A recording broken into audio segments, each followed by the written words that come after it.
मैं किसी से नहीं डरता।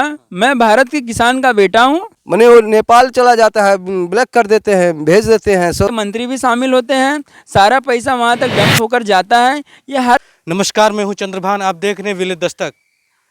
विलेज दस्तक इस समय पहुंचा है पलटा देवी में। पलटा देवी में किसान यूनियन की बैठक है।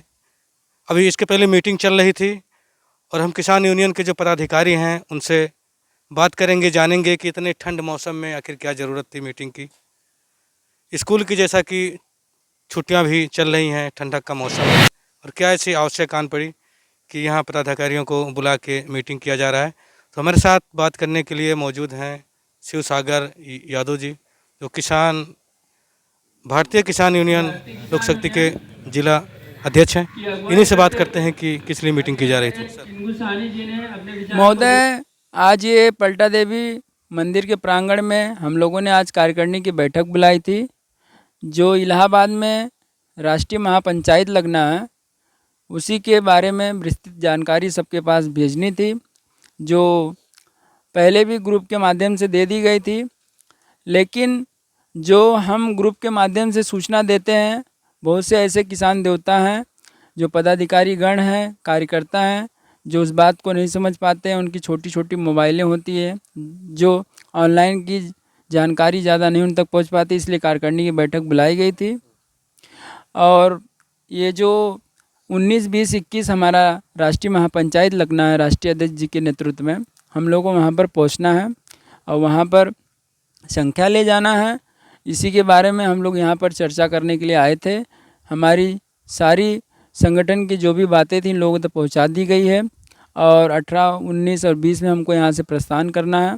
उसी के बारे में हम सभी लोग कार्यकारिणी के जितने भी जिले के पदाधिकारीगण हैं, सब लोग मिलकर चर्चा किए हैं और आगे की रणनीति बनाए हैं। और वहाँ जाना है, किस मार्ग से, किस रूट से जाना है, वो सारी चीज़ें लोगों के समक्ष रख दी गई है। और 19, 20, 21 में राष्ट्रीय महापंचायत में सभी को सहभागिता करना है और ज़िले के सभी किसान देवताओं को, माताओं बहनों को वहाँ ले जाकर पहुँचना है और राष्ट्रीय महापंचायत को सफल बनाना है। इसी कड़ी में हमारे साथ बात करेंगे जिला संरक्षक हैं, शिवलाल यादव जी हैं।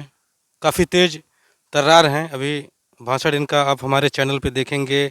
इसके पहले भी विलेज दस्तक लाइव चला रहा था, तो उसमें देखेंगे इनका तेज तर्रार भाषण। हालांकि इनसे भी बात कर लेते हैं। बैठक का मुख्य उद्देश्य क्या है? हमारा जो ये आज कार्यकारिणी की बैठक किया गया था, उसमें मेन मकसद था ये कि जो है हमारे जो राष्ट्रीय पंचायत जो है प्रयागराज में लगा है 19, 20, 21 को, उसी के बारे में हम अपने सभी पदाधिकारी और कार्यकर्ता गण को जो है बताना चाहते थे कि मतलब वहाँ भारी से भारी संख्या में पहुँचना है और राष्ट्रीय पंचायत को जो है सफल बनाना है। इसके माध्यम से हम लोग जो है, इसके लिए हम लोग यहाँ जो है कार्यकारिणी की बैठक किए थे और कोई ऐसा और विशेष बातें तो नहीं थी। हाँ, किसानों के लिए खास कर क्या मुद्दा रहा था आपका? अब किसानों की तो तमाम समस्याएं हैं। अब उसकी समस्याओं को लेकर के अब हम लोग आगे जो है विचार करेंगे वहाँ से आने के बाद, क्योंकि किसानों की तमाम समस्याएं हैं। हमारे यहाँ खाद यूरिया की इतनी समस्याएं हो गई हैं कि उसके लिए किसान एकदम परेशान हैं। प्राइवेट दुकानों में तो खाद कतई नहीं दिख रहा है। अब ऐसे सहकारी समितियों पे आ रही है खाद। सहकारी समितियों में बताइए कि 1 बोरी 2 बोरी खाद मिलता है, सारा दिन लाइन लगाएंगे, उसके बाद में 1 बोरी 2 बोरी खाद मिलेगा, तो उससे कैसे कल्याण होगा बताइए। हमको 10 बोरी खाद चाहिए तो 1 बोरी के लिए हम सारा दिन वहाँ लाइन लगाएंगे हैं। लेकिन अब इसके लिए जो है हम वहाँ से आने के बाद में हम लोग नहीं तो खाद की जो बता रहे हैं कि मात्रा पर्याप्त नहीं हो पा रही किसानों, क्या इस संबंध में आपने उच्च अधिकारियों को कभी अवगत कराया? उच्च अधिकारियों को हम लोगों ने अवगत कराया और जो है हमने ज़िले पे कार्यकारिणी की बैठक भी किया, तो उस समय थोड़े समय के लिए थोड़ा बहुत जो है पहुंचा दिए।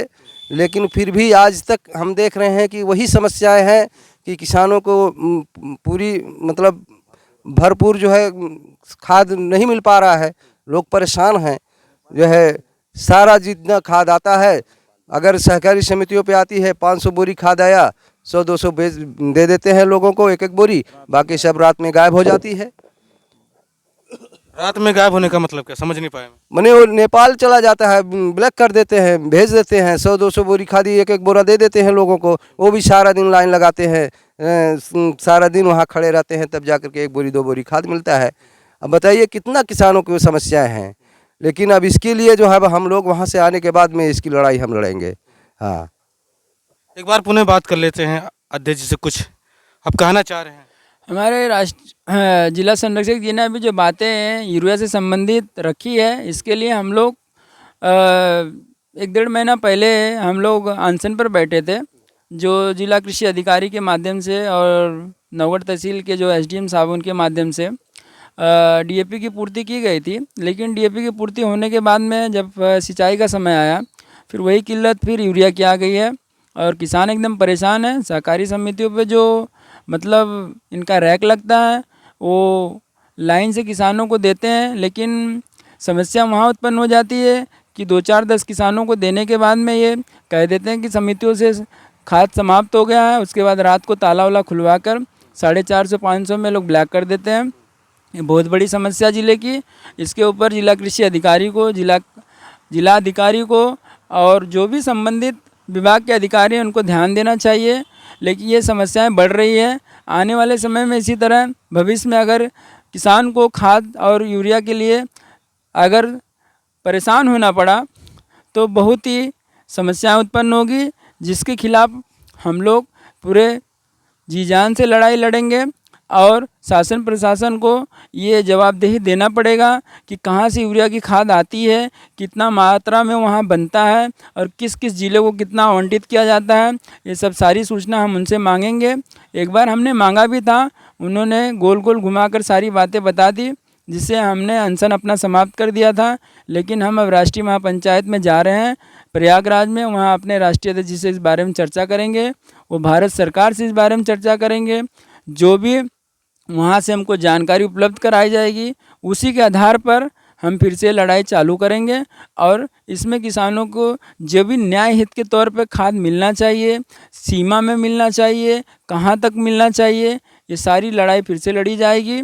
और मैं ज़िले के अधिकारियों को सूचना देना चाहता हूँ मीडिया के माध्यम से, जो हमारे पत्रकार बंधु यहाँ पर उपस्थित हैं उनके माध्यम से, कि आप लोग जो कर रहे हैं किसानों के साथ, गरीबों के साथ, कमज़ोरों के साथ, दबे कुचले लोगों के साथ में, ये गलत है।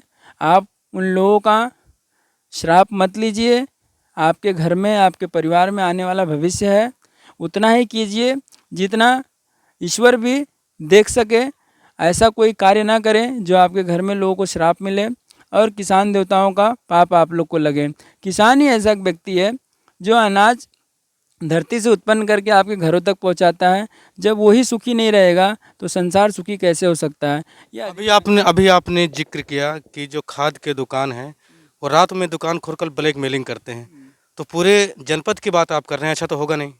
मैं पूरे जनपद की बात कर रहा हूँ। ये अधिकारियों को पता है, जिला अधिकारी को भी पता है ये सब चीज़ें। आखिर में बताइए, जो रैक लगता है बस्ती से लगता हो या अन्य किसी जगह से, उनको नहीं पता कितनी बोरियां खाद आई, किस दुकान पे गई, किस सहकारी समिति में, सब पता होता है उनको।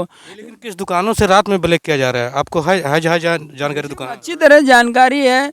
कुछ दिन पहले मीडिया के द्वारा ही ये जो है गौरा बाजार के बहादुरपुर चौराहे पे जो वीडियो बनाया गया था, जिस पर जिला कृषि अधिकारी ने तत्काल कार्रवाई की थी, उसका लाइसेंस निलंबित किया गया था। उसके बाद में हमारे सोरठगढ़ एसडीएम ने जो है बॉर्डर किनारे खाद 32-33 बोरा पकड़ा था, वहाँ उनका लाइसेंस निरस्त किया गया। हमारे मोहाना में जितने भी खाद की दुकानें हैं, रात को खाद आती है, रात को ही चले जाते हैं, दिन में सुबेरे बेचारे लोग खड़े रहते हैं, लेकिन उनको खाद नहीं उपलब्ध हो पाता है। हमारे ककरावा बाज़ार की जो समिति थी, वहाँ का जो सचिव था, उनके माध्यम से भी करप्शन किया गया था, उनको भी वहाँ से हटाया गया है। जिला कृषि अधिकारी ने 2-4 कार्य ऐसे किए हैं जिनसे उनकी सराहना की जा सकती है, लेकिन इतना भी उन्होंने कार्य नहीं किया ज़िले के प्रति, किसानों के प्रति, कि जिससे उनकी इतनी सराहना की जाए कि जिससे किसानों की समस्या समाप्त हो गई। किसानों की समस्या अभी भी वैसे बरकरार है। लोग यूरिया के लिए भटक रहे हैं। शासन प्रशासन के लोग इसको देखकर मौन है। ये गलत है और गलत कार्य के लिए भारतीय किसान यूनियन हमेशा खड़ी है। हम इलाहाबाद प्रयागराज का जो राष्ट्रीय महापंचायत समाप्त होने के बाद फिर से हम ज़िले में धरना प्रदर्शन करेंगे और ज़िले के जो उच्च अधिकारी हैं उनको इस बात से अवगत कराएंगे कि जो ये गेहूं की फसल कटने के बाद में फिर से अगर ये समस्याएं उत्पन्न होती हैं तो इसके खिलाफ लड़ाई लड़ी जाएगी और अपने अधिकार की लड़ाई हम लड़ेंगे और किसानों के लिए न्याय मांगेंगे। आपको क्या लगता है ये जो भी आप जिक्र कर रहे हैं उर्वरक वाली, तो ये उर्वरक वाली जो समस्या है किसानों के लिए, ये दूर हो सकती है तो कैसे दूर हो सकती है? देखिए समस्याएं हैं नहीं, दूर होगी कि नहीं होगी ये चीज़? होनी चाहिए, ये कोई समस्या नहीं है। भारत सरकार और उत्तर प्रदेश सरकार सबको पता है कि भारत में जितने भी खेत हैं या मतलब भूभाग है जिस पर खेती होती है उनको कितनी मात्रा में यूरिया और डीएपी चाहिए ये अच्छी तरह से पता है। लेकिन जो भारत सरकार और जो है उत्तर प्रदेश सरकार के अंतर्गत जो बड़े बड़े बिजनेसमैन हैं, जो बड़ी बड़ी पार्टियों को चंदा देते हैं, ये उन्हीं के द्वारा काला बाजारी की जाती है। और इसमें यहाँ तक कि भारत सरकार के और उत्तर प्रदेश सरकार के मंत्री भी शामिल होते हैं। सारा पैसा वहाँ तक डंप होकर जाता है, ये हर व्यक्ति को भारत के पता है।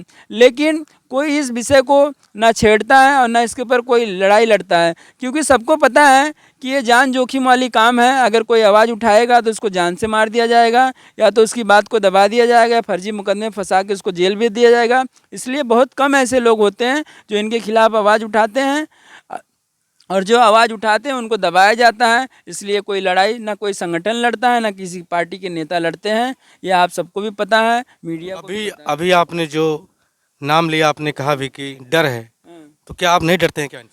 मैं किसी से नहीं डरता। मैं भारत के किसान का बेटा हूँ। मैंने किसानी के सारे कार्यों को बहुत बाखूबी देखा है।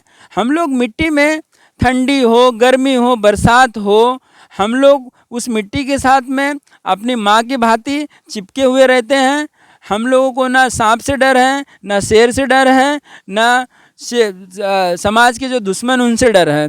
हम समाज का नेतृत्व कर रहे हैं। अगर हम भयभीत रहेंगे, लोगों से डरेंगे तो हम लोगों के लिए न्याय कहाँ से मांग पाएंगे? हमको किसी बात का भय नहीं है। जो सत्यता है, समाज का जो आईना है, मैंने लोगों के सामने रखा है। अगर मैं गलत कह रहा हूँ तो मेरी बातों को मेरे समक्ष प्रमाणित किया जाए कि आपने जो भी आरोप लगाए हैं वो निराधार हैं। मैंने जो आरोप लगाए हैं भारत सरकार पर, उत्तर प्रदेश सरकार पर, ज़िले के बड़े अधिकारियों पर या जो ज़िले का नेतृत्व करने वाले लोग हैं, जो राजनेता हैं, सबके सब मिले हुए हैं इस भ्रष्टाचार में। सब तक हिस्सा जाता है। यह बात भारत के बच्चे बच्चे को पता है, लेकिन आवाज़ उठती है तो आवाज़ को दबा दिया जाता है या प्रलोभन देकर उसकी बात को वहीं खरीद लिया जाता है।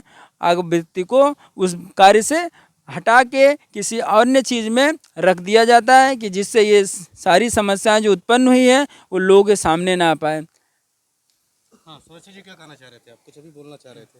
नहीं, वही जो आपने कहा है कि जो है क्या आप डरते हैं, तो ये हमारी भारतीय किसान यूनियन किसी से नहीं डरती है। वो न्याय हित की लड़ाई लड़ती है। वो जो है कोई दलाली बेईमानी नहीं करती है, इसलिए वो डरती नहीं है, किसी से नहीं डरती है। न्याय के लिए तो वो जान भी कुर्बान कर देगी, लेकिन वो डरती नहीं है। उल्टा सीधा कोई कहीं फंसा दे आपको तो? कुछ भी नहीं कर सकता, फंसाने दे, उससे हमें कोई डर थोड़ी है। हाँ, हमें को किसी से नहीं डर है। भारतीय किसान यूनियन किसानों की समस्याओं को लेकर के जनहित का काम करती है। वो किसी से डरती नहीं, कि वो कोई दलाली बेईमानी नहीं करती है, इसलिए वो कभी किसी से नहीं डरती है। ये हमारी भारतीय किसान यूनियन। तो ये थे हमारे साथ बात कर रहे थे किसान यूनियन के पदाधिकारी, जो बैठक के दौरान बातों बातों में ही बहुत कुछ कह गए। किसानों की समस्या को ये समझते हैं। किसान के जो पदाधिकारी हैं वो ज़मीन से जुड़े हैं। और अगली कली में विलेज दस्तक फिर आपको मिलेगा किसी गांव में, या फिर ऐसे ही किसानों की समस्याओं के साथ जुड़ी समस्याएं जो है वो दिखाएगा। तब तक के लिए नमस्कार, जय हिंद।